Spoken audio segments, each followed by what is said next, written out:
Your existence preceded the moment the doctor cut the umbilical cord, the first cry, and the first breath.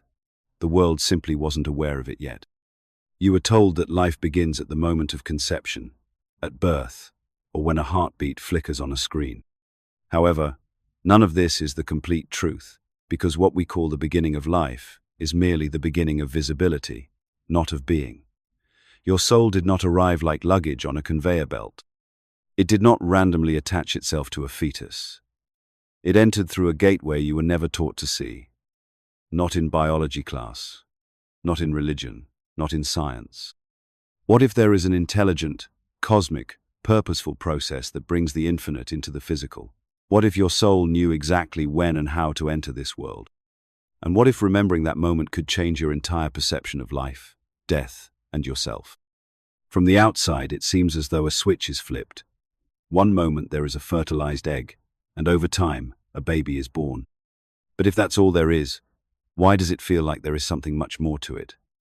Why do so many mothers describe moments of presence during pregnancy that science cannot explain? Why do some children speak of memories that do not belong to this life? Why does the very idea of a soul persist in every culture, language, and era if it were merely a myth? The truth is, what we call the beginning of life is a poor substitute for what actually happens. Because what enters the human body is not just biology, it is awareness. And awareness does not obey the laws of matter. It does not check boxes on a developmental chart. It exists before tissues, before neurons, even before the heartbeat. Therefore, when we ask when life begins, we are actually asking when consciousness arrives. And that answer is not found in medical textbooks. The soul is not a metaphor. It is not an idea passed down from ancient scriptures or fairy tales. It is the fundamental spark of awareness that animates everything. You can call it spirit, essence, presence, a divine code. What matters is that it exists before form, and yet it chooses form. The soul does not just land in the body.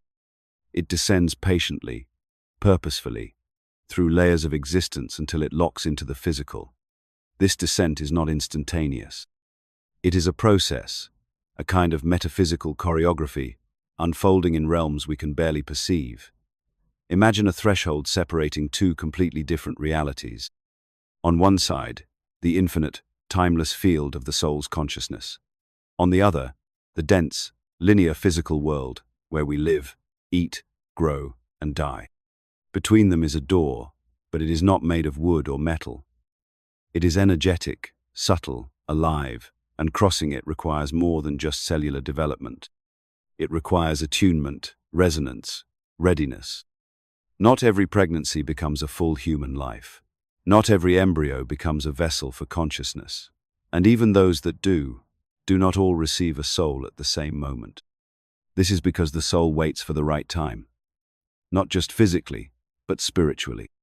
Some say it watches from beyond, evaluating the conditions, the mother's energy, the father's vibration, the karmic timing, before making its descent. This descent, when it happens, changes everything. The mother may not know what has changed, but she will feel it.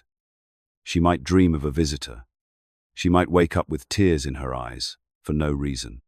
She might simply know, without proof, without logic, that someone has arrived. This is not romanticism. It is a pattern, repeated across cultures, timelines, and lineages. The soul does not crash into the body. It synchronizes with it, like a tuning fork finding its frequency. This process has been described in Sufi poetry, Hindu scriptures, and Taoist metaphors. Modern science is only beginning to glimpse its edges through unexplained fetal awareness, quantum consciousness, and prenatal responses that no brain could possibly explain. The deeper you look, the more obvious it becomes. The soul is not imagined, it is remembered. And some of these memories are too delicate to speak of here. Because what we are truly exploring here is not just when life begins, it is when you began. Not the flesh and blood version, but the true you. The part that chose this body, this time, this path. Once you realize this, something strange happens. You stop seeing yourself as a product of biology and start seeing yourself as a participant in something vast, ancient, and deliberate. For centuries, Mystics, philosophers, and healers have debated one question more than any other. When exactly does the soul enter the human body? This is not just an academic question, it is an existential one. Because this single moment, if it exists, separates a living being from an empty shell. And depending on whom you ask, the soul steps through the veil at very different stages. Yet, behind these differences lies a hidden thread, a common pulse pointing to something deeper. The first theory states that it happens at conception. At the very moment the sperm fuses with the egg, a new energetic field is created, something that did not exist before. It is as if the universe flips a switch. In Christian mysticism and certain esoteric schools, this moment is described as a kind of sacred spark, a flash of divine intent merging with flesh. Proponents of this view often speak of an unmistakable shift, of the energy of conception being more than physical. Some mothers report vivid dreams on the night of conception. Others felt an emotional shift, a sudden inexplicable peace or overwhelming joy, as if something unseen had entered the room. This isn't about superstition, it's about resonance. The fusion of DNA is seen as the soul's signal, the creation of a unique, energetic frequency that calls the soul forth. But not everyone agrees. The second theory places the soul's entry not at conception but during implantation. Roughly a week after fertilization, the embryo travels to the uterus and embeds itself in the uterine lining. Here, proponents say, the energetic contract becomes real. The embryo is no longer just floating in potential. It has found a home. Many shamanic traditions see this moment as a negotiation, a spiritual handshake between the mother and the incoming soul. Hormones shift. The mother's body begins to broadcast a new frequency, and the soul, sensing the signal, begins its descent. It is not immediate, it is not forceful. It is a slow, respectful entry. And the timing, they say, is no coincidence. This is when the pregnancy becomes biologically real, but also energetically personal. Then there is the third theory, perhaps the most poetic of all. The soul enters with the first heartbeat. Around the third week of gestation, a tiny pulse begins, smaller than a seed. It is not conscious thought. It is not breath, but it is rhythm, motion, life.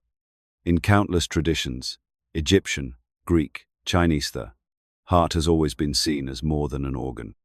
It is the seat of the soul, the center of knowing. So when that microscopic heart begins to beat, some believe it is not just biology, but a soul saying, I am here. Mothers who subscribe to this view often describe this moment as a turning point. Some speak of chills or of time slowing down. Others claim to have felt watched from within, as if something conscious had turned its gaze outward for the first time. Each theory seems to contradict the others. But look closer, and a different picture emerges. Perhaps it is not a single flash of arrival. Perhaps it is a multi-stage process. Ancient Kabbalistic and Eastern philosophies speak of soul layers, parts of consciousness descending at different times. One layer anchors at conception, another during implantation, and yet another at the first heartbeat. Like a cosmic blueprint being printed, one level at a time. This layered descent explains why there is truth in each theory. It is not either, or. It is all of them. Because the soul is not one-dimensional. It is complex, intelligent, and precise. It does not crash into the body. It steps into it with intention, in stages, aligning its entry with the rhythms of the growing vessel. And when you look at it this way, everything begins to make more sense. The dreams, the sensations, the ancient rituals, all of them, map back to these turning points, moments when the invisible becomes a little more visible. There is something about the number 40 that consistently appears in ancient stories. 40 days of the flood in the story of Noah, 40 days of fasting in the desert for Jesus, 40 days of meditation under the Bodhi tree for the Buddha, 40 years in the wilderness, 40-day periods of mourning, sacred transitions, measured not in years, but in precise windows of time. And when you look at the beginning of human life, that number quietly appears again in the womb. The first 40 days of gestation form a window so delicate, so charged, and so significant that nearly every spiritual tradition gives it sacred weight. It is not just an arbitrary phase of development. It is a portal, a transformational zone where the physical and non-physical converge. In many mystical traditions, it is taught that during this time, the soul negotiates its full entry into the body. Some say this is when it decides whether to stay or go, whether the incarnation is aligned with its purpose, whether the vessel being prepared is capable of carrying the specific mission it has chosen. From a purely biological perspective, these 40 days are remarkable. It is when nearly all the major systems begin to form. The brain begins to emerge. The spine, the heart, the buds of arms and legs. By the end of these 40 days, the embryo has transformed into a recognizable human blueprint. But science tells only half the story. Because if the body is being built, who or what is guiding its construction? Esoteric teachings suggest that the soul is not passively waiting to arrive. It is already involved. It is overseeing, influencing, directing. Imagine an architect stepping into a half-built structure and tweaking the design as the scaffolding rises. Some spiritual schools say that the soul weaves itself into the fabric of the body during this window, creating energetic bonds, implanting memory, emotion, even intent. And because this process is subtle, not material, it often manifests in the most unexpected ways. Mothers speak of this phase with a strange reverence, often without knowing why. Dreams intensify. Time becomes distorted. Some women describe waking up at the same time every night, feeling watched. Not with fear, but with awe. Others recall sensations in the body that have no medical explanation, vibrations, flutters, or sudden waves of emotion that do not feel like their own. Some experience a sudden sense of clarity or stillness, as if the space around them has been filled with something profound. This is not imagination, it is the arrival of the soul. Interestingly, this period often ends before the mother even knows she is pregnant, as if the soul prefers to anchor itself in silence, without interference. As if it needs this initial time to embed itself fully before external attention breaks the spell. This is why many cultures traditionally waited 40 days before announcing a pregnancy, not out of fear, but out of respect to silent agreement with the soul to let it settle in, undisturbed. And there is something else, something that echoes through spiritual numerology. The number 5. 5 weeks and 5 days make up those 40 days. 5, in ancient symbolic systems, represents the human being. 5 senses, 5 elements, 5 fingers, 5 points on a star. It is the number of manifestation, of divine will taking shape in the physical world. It is as if, during those 40 days, the soul is stitching its essence into every corner of the forming body, layer by layer, breath by breath. So what happens when we begin to treat this time not as a blur of cellular activity, but as a sacred dialogue between realms? Everything changes. We begin to listen, to honor the unseen, to understand that what is forming in the womb is not just tissue. It is destiny taking shape. It is a consciousness choosing to land. And it is doing so with extraordinary care, guided by a script that no ultrasound can read, but which your soul knows by heart. Long before hospitals, before scans, before biology textbooks and DNA, ancient civilizations were already mapping the soul's journey into the body. They did not use microscopes. They did not need brain scans. What they had was direct experience, visions, dreams, energy, and a kind of knowing that modern science has only just begun to rediscover. What is most striking is this. These ancient maps, drawn thousands of miles and hundreds of years apart, describe the same journey in different words, as if they were all pointing to the same hidden truth. That incarnation is not the flick of a switch. It is a descent, a process, a sacred path, that the soul walks into matter. In Hindu cosmology, the soul is called Atman, the eternal self, untouched by time or form. According to these teachings, the soul does not simply drop into a body. It descends through Saptaloka, the 7 layers of existence, gradually clothing itself in denser and denser energy until it reaches the physical plane. Each layer corresponds to a different chakra, a different frequency, and a different aspect of human experience. vitality, emotion, will, thought, intuition, awareness, and finally, embodiment. The process is deliberate. Each step is like the tuning of an instrument, preparing the soul to live within the dense realm of time, gravity, and physical laws. In Tibetan Buddhism, the Bardo teachings explain what happens between death and rebirth. After death, consciousness enters a liminal state called the Bardo, a realm of vision, reflection, and karmic reckoning. Here, the soul does not just wait, it chooses. It observes potential families, potential timelines, searching for the exact energetic match for its next lessons. And when it finds the right conditions, it does not instantly enter. It establishes a thread, a subtle tether to the future mother. It begins shaping events from behind the veil. Only when the moment is right spiritually, emotionally, astrologically does the soul finally enter. This process can take up to 49 days. And during that time, the soul is not idle. It is crafting its return. Taoist traditions, rooted in nature and subtle energetics, paint a different but equally poetic picture. They describe the soul as a droplet, forming in the clouds of the Tao, the infinite source of all things. This droplet slowly condenses over time, gaining density, memory, and form as it prepares to fall into the physical world. But even once it lands, once the body is born, it still maintains an invisible thread to the clouds above. The Taoists believed in the three spiritual aspects of the soul that arrive at different stages. The first enters at conception, the second around the 3rd month, and the third only at birth. These are not abstract metaphors. They are detailed, precise, and consistent teachings that span centuries. In the West, esoteric Christianity had its own language for the same truth. Hildegard of Bingen, a 12th century mystic, described seeing souls descend as golden light, clothing themselves in the forming bodies of the unborn.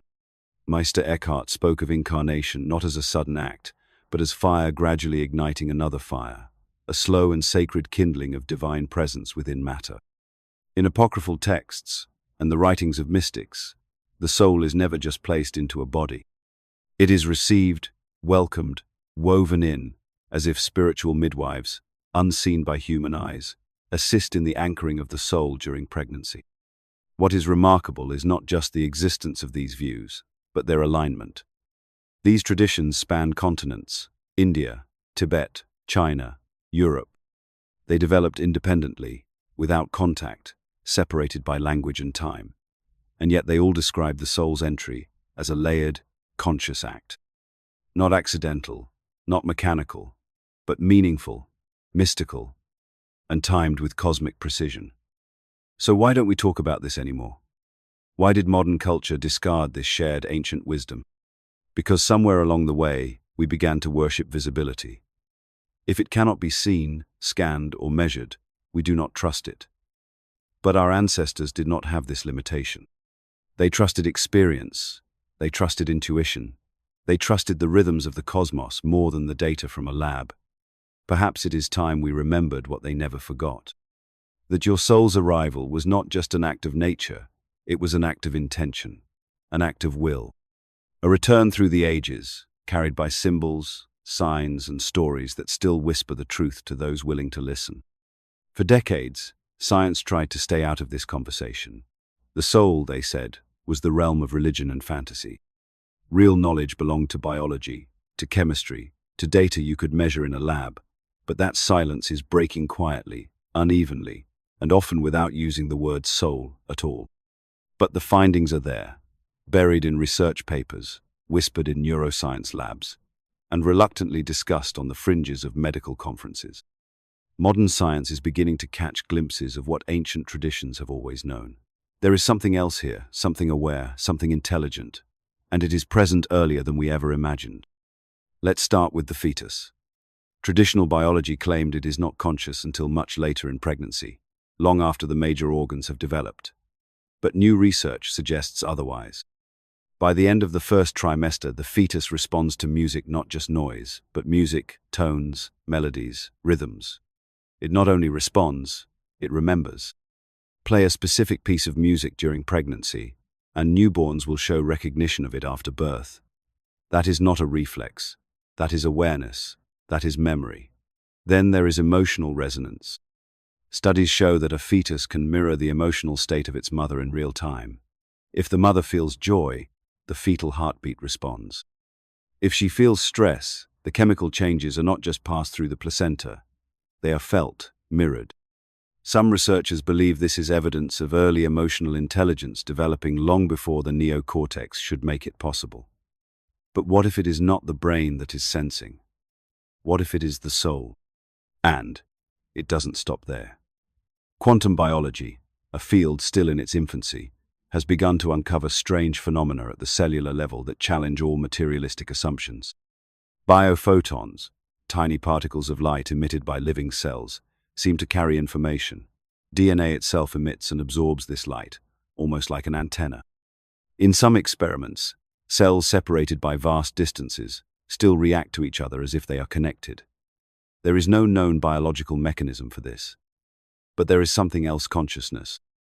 Not the kind created by the brain, but the kind that exists independently of it.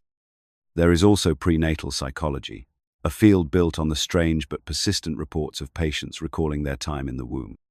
Through hypnosis, deep meditation, and regression therapy, people describe sensations, impressions, even decisions made before birth. And these are not vague metaphors.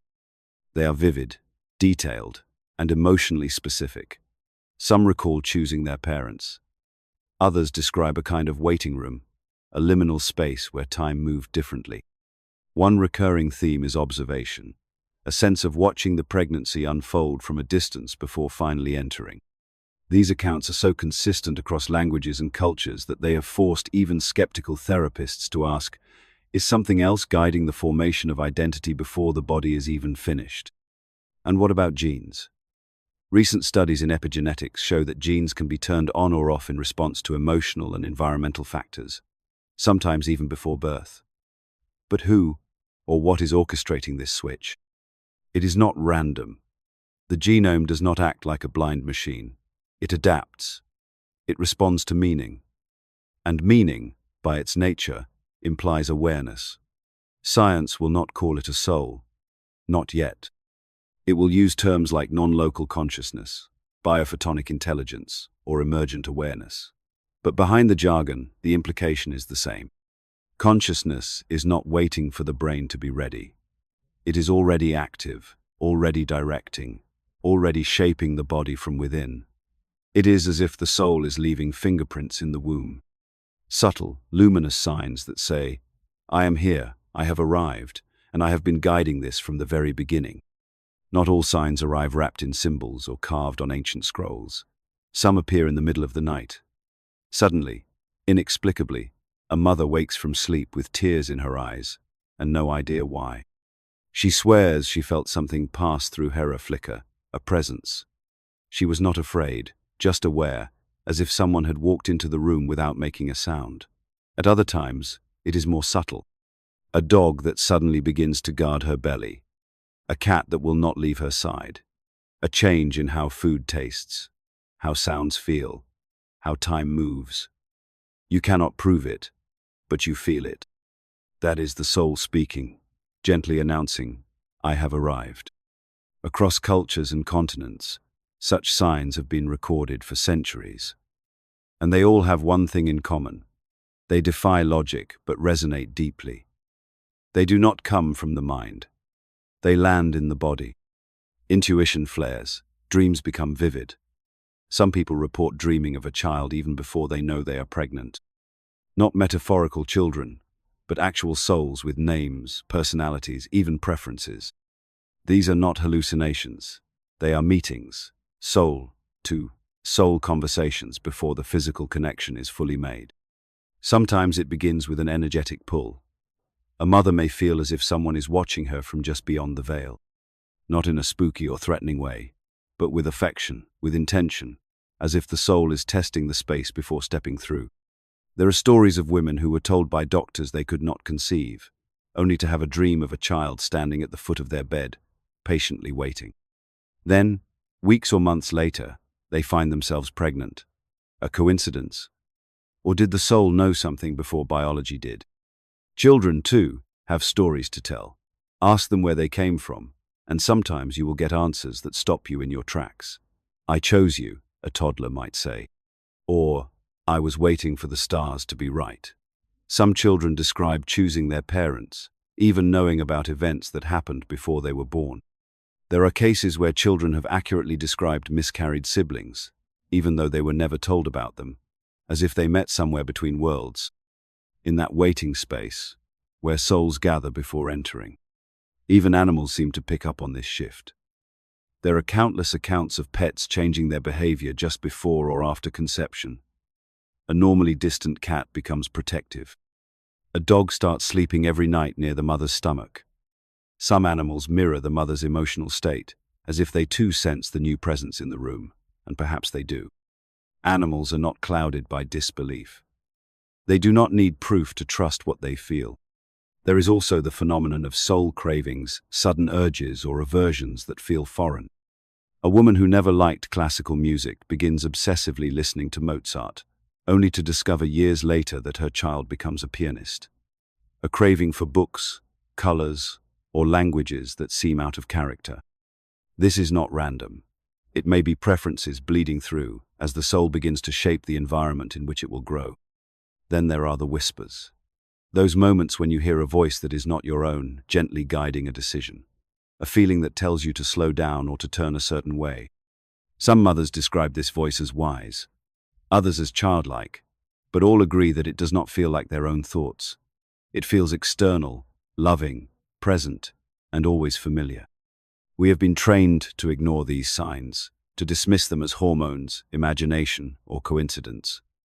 But if we listened, truly listened, we might discover something extraordinary. That the soul does not arrive in silence. It leaves trails, patterns, moments of recognition that bypass the mind and go straight to the heart, and these signs do not stop after birth. They continue to unfold, revealing just how intelligent and aware this process truly is. Because this is not just about biology or consciousness, it is about relationship. The soul does not just enter the body. It begins a conversation, one that starts before you can speak and echoes through every moment of your life. We have been taught to believe that life begins with a random spark. An egg meets a sperm, and somehow a life is created. But ask anyone who has ever looked deeper, and they will tell you the same thing. It never felt random. There is too much precision, too many patterns, too many strange synchronistic moments that make you wonder, what if I chose all of this, the parents, the timing, even the struggles? What if incarnation is not something that just happens to the soul, but something the soul orchestrates? In many spiritual traditions, this is exactly what is taught. The soul is not just placed in a vessel like water in a cup. It surveys, it waits, it chooses, and it does not choose randomly. It looks at lineage, potential traumas, karmic cycles, astrological alignments, and emotional energy, all of it. Not because it is judging, but because it has a mission, a curriculum, a path it has come to walk, and not every environment is right for that. Hypnotherapists like Dr. Michael Newton and Dolores Cannon spent decades documenting thousands of cases of people under deep regression recounting their experiences between lives. These are not vague memories. They are detailed, consistent accounts of what happens before birth, when the soul is in that space between incarnations, reviewing past lives, and preparing for the next. In these sessions, people describe choosing their families with astonishing clarity. Some speak of rejecting multiple options. Others describe observing potential parents for months, even years, before entering. They look at the dynamics, at whether those people can provide the necessary lessons. Sometimes the choice is about love. Sometimes it is about growth through challenges. Often, it is both. The soul does not just seek comfort, it seeks expansion. And sometimes that means choosing difficulty. That is not cruelty. That is mastery. Imagine choosing a life where heartbreak would awaken your compassion, or where loss would teach you presence. Souls do not run from these lessons. They move toward them. Because in the language of the soul, everything, every twist and turn, is a mirror for evolution. And here is the part that challenges every materialistic worldview: timing. According to many spiritual systems and regression cases, the soul does not just choose the parents. It waits for specific alignments of the stars. Astrology is not about prediction. It is about resonance. The soul looks for a moment when the energetic map of the heavens reflects the inner blueprint needed for its journey. At that moment, down to the minute, it chooses to enter. Natal charts, then, are not just personality tools. They are contracts, codes, sacred blueprints etched in the sky. And it goes deeper. Again, across various traditions, there are stories of souls that planned to incarnate but did not. Sometimes the timing shifts, the family dynamic changes, the physical vessel is unable to support the soul's mission, and so the soul withdraws. Miscarriages, then, are not failures. They are transitions. Moments when the body may have been ready, but the soul chose to delay. Not because it changed its mind, but because something shifted. The dance between soul and body is incredibly sensitive.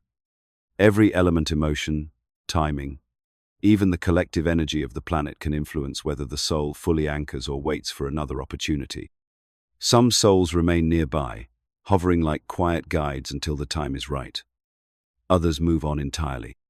And in rare cases, a soul might enter a developing body later in pregnancy, concept known in esoteric teachings as a walk-in. In all versions, one thing remains clear. The soul is not a passive passenger. It is the architect behind the curtain. This understanding changes everything. It means your life is not an accident. It is a design. You are here not because biology allowed it. You are here because your soul chose this moment. It chose your body, your family, your city, your challenges. This means that everything you have experienced, every triumph and every pain, has been part of something much larger than survival. It has been part of your evolution. And it means the people in your life, especially your family, are not coincidences. They are part of your soul's contract. Not always for comfort, but always for growth. Sometimes the most difficult people in our lives are the ones who, on a soul level, agreed to play that role to help trigger our awakening. It is not always easy, but it is sacred. You are not just a body animated by consciousness. You are a consciousness that chose a body. And once you understand this, you begin to live differently. You stop asking, "Why did this happen to me?" and start asking, "Why did I choose this?" This one question can open doors that no religion or science ever could. You were told that life begins with a spark, an explosion of cells, a collision of biology, a cascade of chemical reactions too complex to comprehend, but too random to mean anything. You were taught to believe that consciousness is just a byproduct of firing neurons, a freak accident of evolution with no deeper meaning. But if you have made it this far, something inside you knows that this explanation is not enough. It never was. The materialistic worldview, the idea that everything begins and ends with matter, has dominated science and culture for over a century. It shaped how you were taught to see yourself. It said you were born when your heart first beat or when your brain lit up on a scanner. It said your memories, emotions, dreams, and desires are nothing more than chemical echoes. It said you are your body and nothing more. But what if this view was never complete? What if the very system that taught you to question everything never wanted you to question that?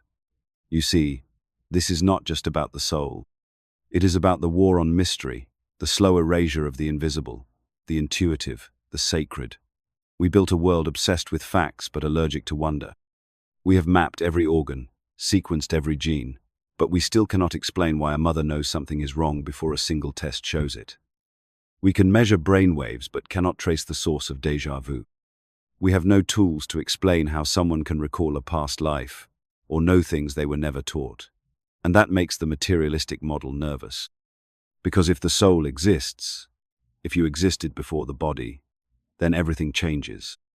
It means there is more to you than flesh and neurons.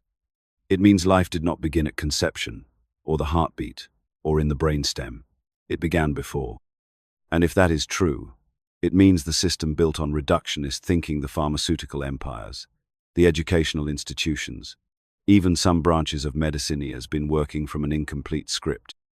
This information is not here to tell you what to believe. It is here to remind you that you can believe in more. That science and soul are not enemies. That mystery is not ignorance. It is depth. And that your existence is far more deliberate than you have been led to believe. Consciousness is not something that accidentally emerges from matter. Matter responds to consciousness. It always has. The ancient traditions knew it. Mystics lived it. And modern science, slowly, quietly, is beginning to remember it. If you trace your life backward, past your birth, past the womb, past even your earliest memory, you will find something that does not quite fit the model. A presence, a hum of awareness, a flicker of I that was always there, even before you had a name, a face, or a language. That is the you they do not teach about in school. That is the you that cannot be dissected in a lab. The real you, the soul. And once you accept that you were never just a body with a mind, but a soul with a body, you stop seeing life as something that happens to you. You start seeing it as something you are navigating through, like a lucid dream with lessons, symbols, and codes just waiting to be unlocked. You begin to trust your intuition because it is the voice of something ancient, not a glitch in your chemistry. You begin to question the scripts you have inherited about success, love, death, and time. And when you start doing that, you are no longer easy to control. Because here is the uncomfortable truth for the system. Awakened people do not follow blindly. They do not settle for shallow answers. They do not live lives built on someone else's checklist. They remember who they were before the noise. And once you remember, you cannot unremember. You begin seeing through the illusion of randomness. You begin trusting the signs. You begin asking questions that unravel the very foundation of the world you were born into. And if you've been feeling that pull lately toward truth, towards self, towards something you cannot quite name that is not a coincidence, that is the soul stirring, whispering, asking to be remembered. Your life is not an accident, and your existence is not confined to what you can see. You are part of something vast, something intelligent, something beautifully deliberate. If the soul enters the body through intention, not randomness, not biology, but conscious choice, then what does that say about why you are here? What does that say about what you are meant to do with your life? The system gave you a definition of purpose, one built on performance, milestones, and external proof. Graduate, climb, accumulate, fit in. And if you manage to survive that gauntlet, they reward you with a shallow prize. Status, security, stability, but never sovereignty, never soul. They told you that success meant doing what everyone else was doing, only better, faster, louder. But here is the question that unravels it all. What if your soul did not come here to be impressive? What if it came here to be true? Purpose is not found at the end of achievement. It is remembered in stillness, recovered in moments when the noise dies down long enough for you to hear your own heartbeat. Not the physical one, but the soul's pulse, that quiet knowing that says, "This is me." You do not need a title for that. You do not need permission. You do not even need certainty. You only need alignment. Most people are chasing a life that impresses others but suffocates their own spirit. They wake up in jobs that drain them, in relationships that mute them, in systems that reward their obedience, but punish their originality. Not because they are weak, but because they have forgotten. Forgotten that they chose to be here. Forgotten that the real work is not to fit in, but to remember what they came here to express, and then to build a life around that. Living like a soul means seeing your time here as sacred. It means no longer trading your energy for empty applause. It means saying no to the boxes that do not fit, even if everyone else calls them normal. It means asking, what lights me up, even if no one claps? What have I loved since before I even knew what success was? What would I create if no one but me ever saw it? This is not spiritual fluff. It is soul architecture. Because when you live in alignment, you stop outsourcing your value. You stop chasing the finish lines they gave you. You begin designing from the inside out. And that does not just change your life. It creates a ripple effect, that touches everyone around you. Authenticity is contagious. When you step into who you really are, you give others permission to do the same. This is how the system begins to collapse. Not through noise or protest, but through people quietly refusing to betray themselves any longer. One awakened life can disrupt generations of programming. If you have felt stuck or unfulfilled, it is not because you are broken.